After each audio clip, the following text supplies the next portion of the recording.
Հոկտեմբերի 25-ին Գյուտ խաչի տոնի նախատոնակին երեկոյան ժամերգության ընթացքում Գարեգին II ամենայն հայոց կաթողիկոսի օրհնությամբ Միածնայիչ Մայր կատարվեց քահանայական ընծայման կարգ։ Խորհրդակատար պաշտոնյան Սյունյաց թեմի առաջնորդ Տեր Մակար եպիսկոպոս Հակոբյանն էր։ Հանդիսավոր այդ օրը եկեղեցական տարբեր կառույցներում սպասավորող 6 սարկավագներ ծնրադիր ուխտեցին հավատարիմ մնալ քահանայական կոչմանը և եկեղեցու ուղղափառ վարդապետությանը։ Սրբազան հայրը արարողակարգի համաձայն հարց ու պատասխանի միջոցով հավաստիացում ստացավ, որ նորընծահոգևորականները մերժումնոզովում են հերետիկոսներին, ուխտելով հետևել Սուրբ առաքյալներին և միակամ լինել Հայոց Հայրապետի շուրջ։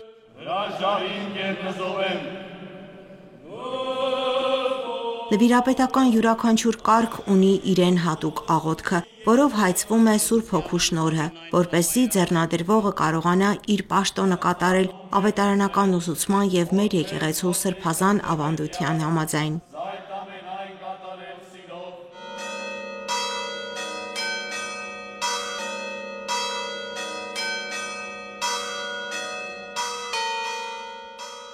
Հաջորդ օրը Գարեգին II ամենայն Հայոց Հայրապետի հանդիսապետությամբ տոնական Սուրբ Պատարագի ընթացքում կատարվեց քահանաների օծման սրբազան արարողությունը։ Գյուտ խաչի տոնի առիթով տաճար էր բերվել նաև Փրկչի խաչափայտի մասունքը հավատացյալներին զորություն բաշխելու համար։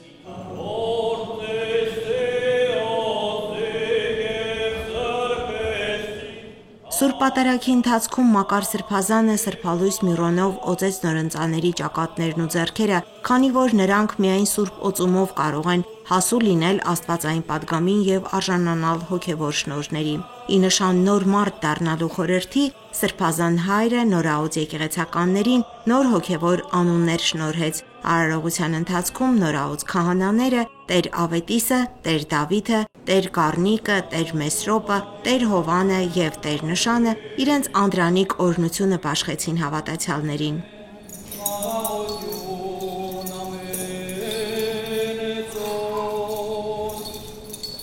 Սրբազան հայրն իր քարոզում անդրադարձավ քահանայության խորհրդին, ընդգծելով, որ յուրաքանչյուր ձեռնադրություն նոր ուժ, կորով ու սեր է փոխանցում եկեղեցու ներկային և գալիքին, որովհետև նորաոծ քահանաները գալիս են զորացնելու հավատը, սերը, խոնարհությունը մեր ժողովրդի մեջ, դառնալով աջակից ու զորակից իրենց ավագ եղբայրներին, որոնք արդեն իսկ քայլում են խաչի օրհնյալ ճանապարհով։ Սիրելի քահանա հայրեր, մաղթանքս է, որ հավատարիմ մնաք ձեր տրված եղմանը, որ Սուրբ Սեղանի առջև ասում եք, թե պատրաստ եք կատարել բոլոր հրամանները և սուրբ կանոններով քայլել առանց հակառակվելու ձեր հոգևոր առաջնորդներին։ Մաղթանքս է, որ քայլեք խաչի ճանապարհով, որը նեղ ճանապարհ է, որը տանում է հավիտենական կյանք ու Քրիստոսի քահանայի ճանապարհը, իսկ մյուսը, որը լայն է, տանում է կործանում։ Դուք օրինակ վերցրեք մեր հայրերից, մեր շուրջը ապրող ու արարող եղբայրներից, որոնք վստահ հավատքով ընթանում են նեղ ճանապարհով, լցված Սուրբ Էջմիածնի հանդեպ արժեք սիրով, և որոնք իրենց կողմնությամբ մեզ ուժ են փոխանցում ասելով. եթե կցորդեք Տիրոջ չարչարանքներին, հաղորդակից կլինեք նաև նրա փառքին։ Իր քարոզում անդրադառնալով Գյուտ խաչի տոնի խորհրդին, սրբազանը նորաոծ եկեղեցականներին հորդորեց ապավինել Տիրոջ խաչին, մերժել եսասիրությունն ու փառամոլությունը, հրաժարվել նյութապաշտության և աշխարհատենչության բոլոր ընթացքներից և մեր Սուրբ եկեղեցուն նվիրվել Սուրբ վարքով, ուղիղ հավատքով, շրջան մշակի համբերությամբ, խոնարհությամբ և հեզությամբ։ Ամենայն Հայոց Հայրապետի գլխավորությամբ մայրաթոռի միաբաններն ու ներկա հոգևորականաց դասը Սուրբ Խորանի վրա շնորհավորեցին նորաոծ քահանաներին, համբուրելով նրանց միրոնադրոշ ճակատներն ու ձեռքերը։ Նորաոծ քահանաները մայրաթոռ Սուրբ Էջմիածնում կանցկացնեն 40-օրյա պահեցողության աղոթքի շրջան, որից հետո ծառայության կկոչվեն հայ եկեղեցու տարբեր կառույցներում։ ամենաբարձր ու ամենապատվելի զգացումն ունենք, քանի որ Աստվածային շնորհով լցվեցինք ու պիտի այլևս ոչ թե սարկավակ, այլ մեր քահանայական, որպես հոծյալ, ձեռնադրված հոգևորական, մեր քահանայությունը բերենք Սուրբ խորանների առջև, անսասան պահելով մեր Տիրոջ հավատը, Մայրաթոր Սուրբ Էջմիածինը ու մեր հայրերի ավանդած ամենամեծ վաստակը ունենալով պիտի շենացնենք հայոց երկիրը, հայոց եկեղեցին։ Իրապես զգում ես Տիրոջ այն քահանայական շնորհը, որ պարգևում է խորանին քեզ, եւ գիտակցումը դրանից առաջ եւ այդ զգացողություն ունենալով, դաստանալով եւ մեկտեղ պատրաստական ես լինում առաքելագործությունը շարունակելու։ Ինչպես որ առաքյալները քարոզեցին Քրիստոսին, կրկին դու մի մասնիկը դառնալու այդ առաքյալների, որոնք որ պիտի տարածեն Աստծո խոսքը, մեր Տիրոջ փրկությունը Հայաստանում եւ ամբողջ աշխարհում։ Մեծ ուրախությամբ ու ողջավորությամբ ենք եկել այսօր քահանայական ձեռնադրության, քանի որ ամուսինս եւս ձեռնադրվող 6 քահանաների մեջ է եւ մեր համար շատ պարտավորեցնող է այս օրը, որովհետև կոչված ենք լինելու ծառայելու Հիսուս Քրիստոսին, մեր Աստծուն եւ որպես նրա զինվորներ պետք է արդեն ուրիշ հայացքով նայենք մեր կյանքին, մեր ընթացքին եւ լինենք մեր ժողովրդի, մեր եկեղեցու կողքին։ Ուզում եմ շնորհավորել մեր բոլոր նորաոց քահանաներին, թող Աստված իրենց շնորհի սիրով, խաղաղությամբ ու համբերությամբ, որովհետև նրանք ճշմարիտ հավատքի սպասավորներն են, որպեսզի ծառայեն Աստծուն եւ մեր ժողովրդին։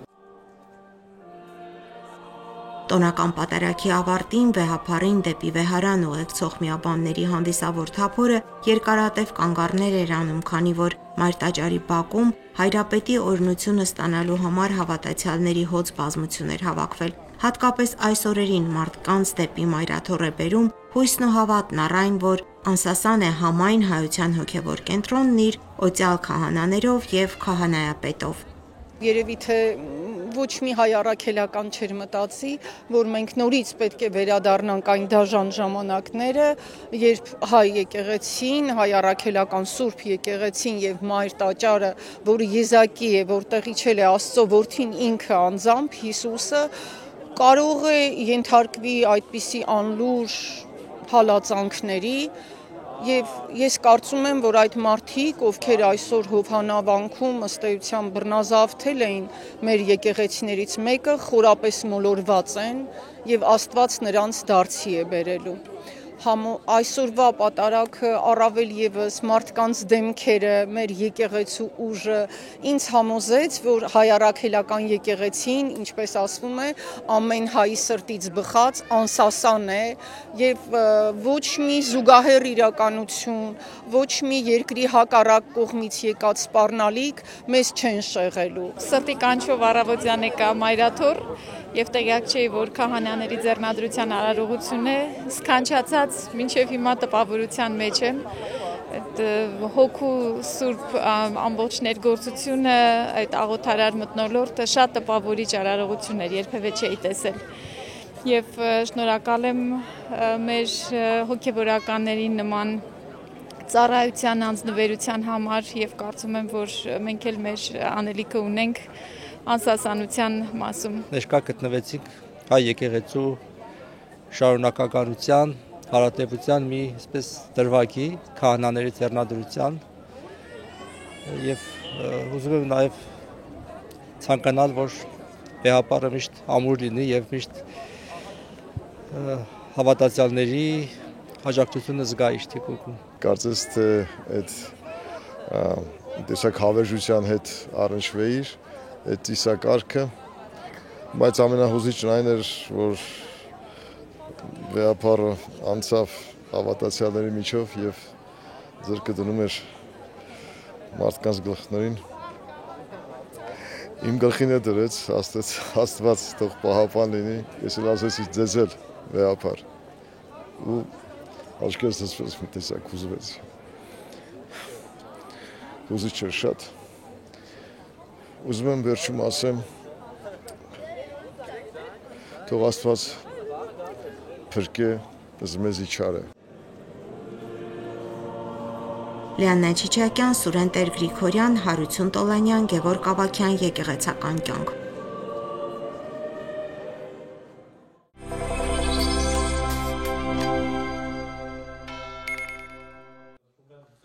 Գարեգին երկրորդ ամենայն հայոց կաթողիկոսն ընդունեց հոկտեմբերի 26-ին քահանայական օծում ստացած 6 հոգևորականներին։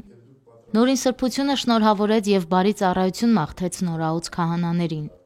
Արդյունավետ եւ հաջողված ծառայության երաշխիքը հոգևորականի սերն է եկեղեցու զավակների նկատմամբ, հովվական խնամքն ու լիակատար նվիրումը նրանց վստահված համայնքին, ասաց վեհափառ հայրապետը։ Հովվապետը պատգամեց չընկճվել դժվարություններից կամ խնդիրներից, խոհեմությամբ ու համբերատարությամբ հաղթահարել դրանք, հորդորեց ամուր լինել կոչման մեջ։ Հայրաբար խրատեց գործել ճշմարտությամբ եւ անձնազոհության բարձր գիտակցումով, մի ձեռքում ունենալով խաչ, մյուսում ավետարան։ Երիտասարդ քահանաները 6 տարի ուսանել են Մայրաթորի հոգևոր կրթարաններում,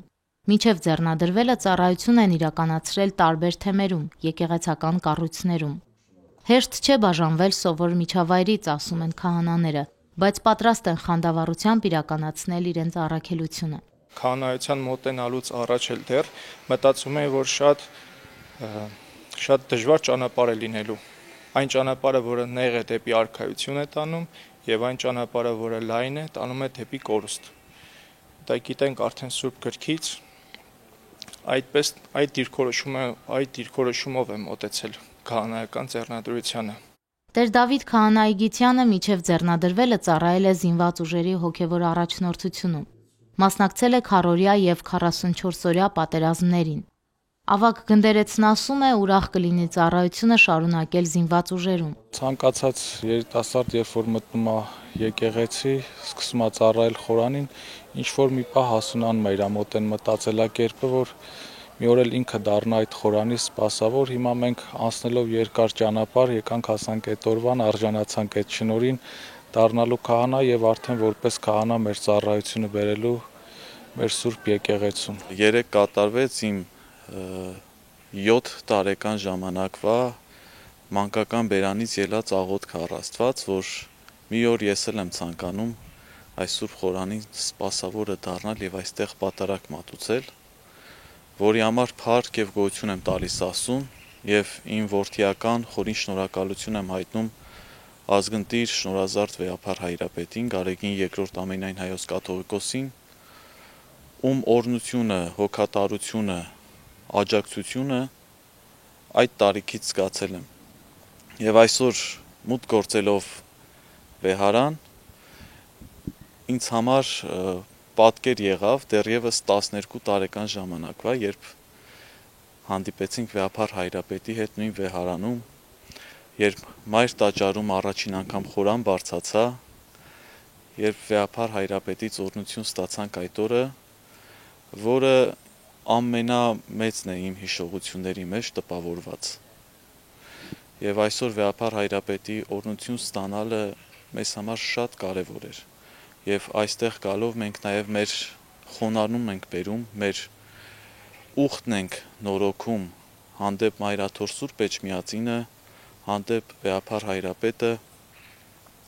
հանդեպ մեր հավատքը։ Ծնունդով ապարանից է Տեր Հովհանը, 7 տարեկանից շապիկ է հագել, օգներ Սուրբ Խաչ եկեղեցու քահանաներին։ Սարկավագության տարիների ընթացքում Մայրաթոր Սուրբ Էջմիածնի լուսարարապետությունում է ծառայել։ Ես բախտ եմ ունեցել այս շրջանում տաճարի վերահսկման ծիսական հարցերում զբաղվելու, տաճարի շինարարության մեջ իմ ներդրումը բերելու, իմ խոնարհ ծառայությունը բերելու, որի համար փառք եւ գոհություն Աստծուն, որովհետեւ այնպիսի ծառայություն էր դա, որ չեմ կարծում ամեն մի հոգեվորական բախտ ունեցել այդպիսի ծառայություն բերել։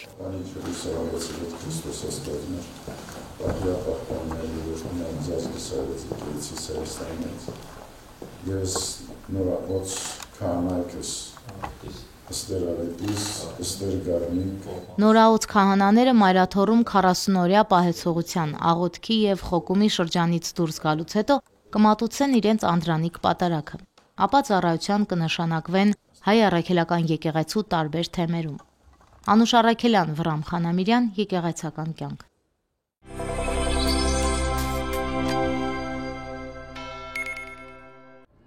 Սրբագործ ձեռքեր Երևանի Մաշտոցի անվան մատենադարանում բացված ժամանակավոր ցուցադրությունը նվիրված է Սյունիքում, Նախիջևանում եւ Արցախում 17-ից 18-րդ դարերում հիմնված գրչության կենտրոն հանդիսացող կուսանոցներին եւ այնտեղ միանձնուհիների ձեռքով ստեղծված հոգեվոր մշակութային ժառանգությանը։ Ցուցահանդեսի բացմանը ներկա էր Հայաստանում Ավստրիայի արտակարգ եւ լիազոր դեսպան Ռոբերտ Գերշները։ Հետազոտության հեղինակ Յասմին Դում-Թրագուտը ղեկավարում է Ավստրիայի Զալցբուրգի համալսարանի Քրիստոնյա արևելքի ուսումնասիրությունների կենտրոնի հայագիտության բաժինը։ Ավելի քան 35 տարի մեծ նվիրումով զբաղվել է հայագիտությամբ, սովորել հայերեն, դարձել նվիրյալ ուսումնասիրողը մեր կրոնի, պատմության, ավանդույթների եւ մշակութային ժառանգության։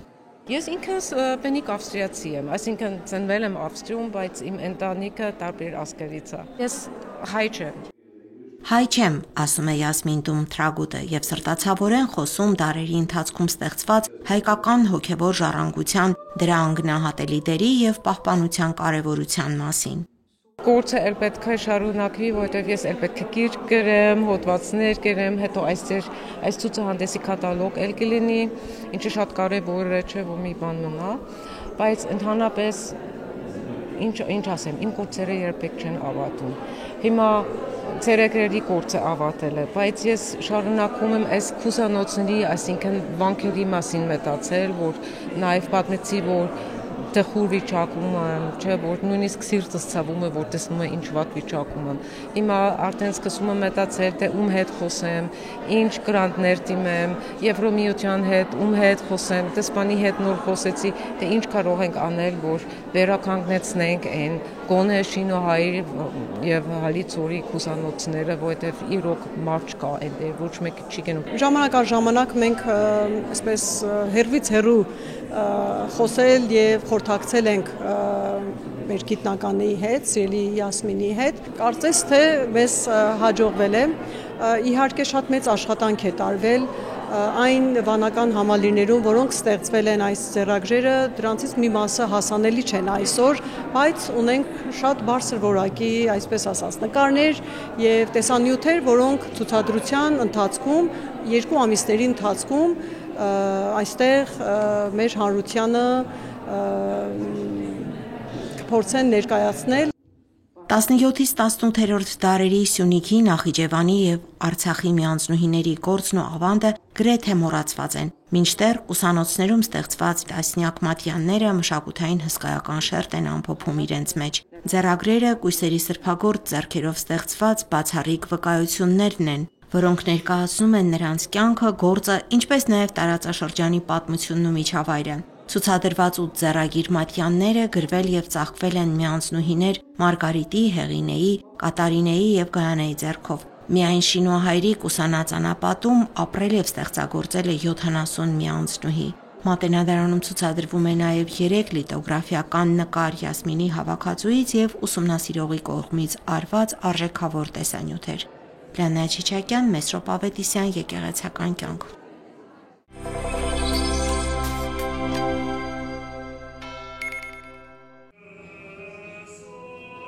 Հայ եկեղեցական իրավունքի եկեղեցաիրավական կանոնների ժողովածուն կանոնագիր հայոցն է, որի բարոյախրատական եւ ծիսադավանական հոդվածների կողքին կան նաեւ հոդվածներ, որոնք վերաբերում են ձեռնադրյալ հոգեվորականի, եկեղեցական կարգից ու ծառայությունից հեռացման հարցերին։ Հոգեվորականը եկեղեցական ասպարեզից աշխարհականների դասին է իջեցվում կամ կարգաթող լինելու դեպքում, երբ կամովին է հրաժարվում իր կարգից, կամ կարգալույծ լինելու դեպքում, երբ նրան զրկում են իր կարգից, իսկ ծանրագույն հանցագործությունների դեպքում նաև նզովում։ Հովհաննես Արճիշեցին խոսելով օրինականության եւ իր իրավունքի մեջ գտնվող պատարագիչ քահանայի մասին ասում է. «Քահանայական շնորհը մշտամնա է, եթե հոգեվորականն իր կարգի մեջ է, իսկ եթե կարգի մեջ չէ, չի կարող պատարագ մատուցել, չի կարող օգտվել քահանայագործության, խորհուրդների կատարման իրավունքներից եւ ոչ էլ շնորհաբաշխության իրավունքն ունի։ Կարգից լուծարումը վերաբերում է նաև օծումից լուծարելուն։ Հայ առաքելական, ուղղափառ, օրթոդոքս եւ կաթոլիկ եկեղեցիներում կարգալույցներին դասում են աշխարհականների շարքը։ Կարգալույցի որպես քահանայի որևէ գործողություն վավեր չէ։ Նա իրավունք չունի գտնվելու դասում, ատյանում, ավանդատներում, Առավել եւս բարձրանալ եկեղեցու խորան, դիպչել եկեղեցու սպասքին, սկիհին, մասնատուփին, Սուրբ Հաղորդությանը, Սուրբ Ավետարանին, Սուրբ Սեղանին, Մեռոնամանին եւ այսպես շարունակ։ Հայոց կանոնագրքում ներառված է Անտիոքի ժողովի 5-րդ կանոնը, որում ասվում է.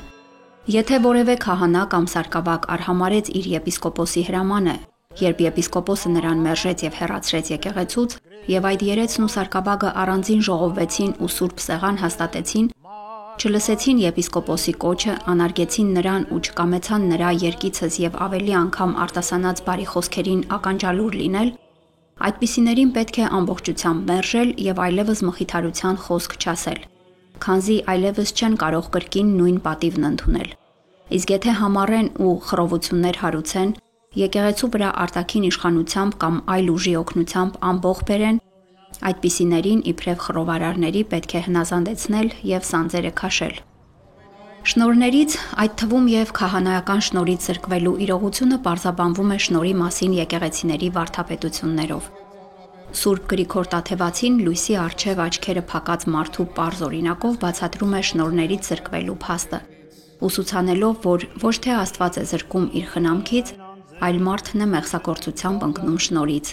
բայց կարող է մեղքերից ետ դառնալով վերստին շնորհների լույսին արժանանալ։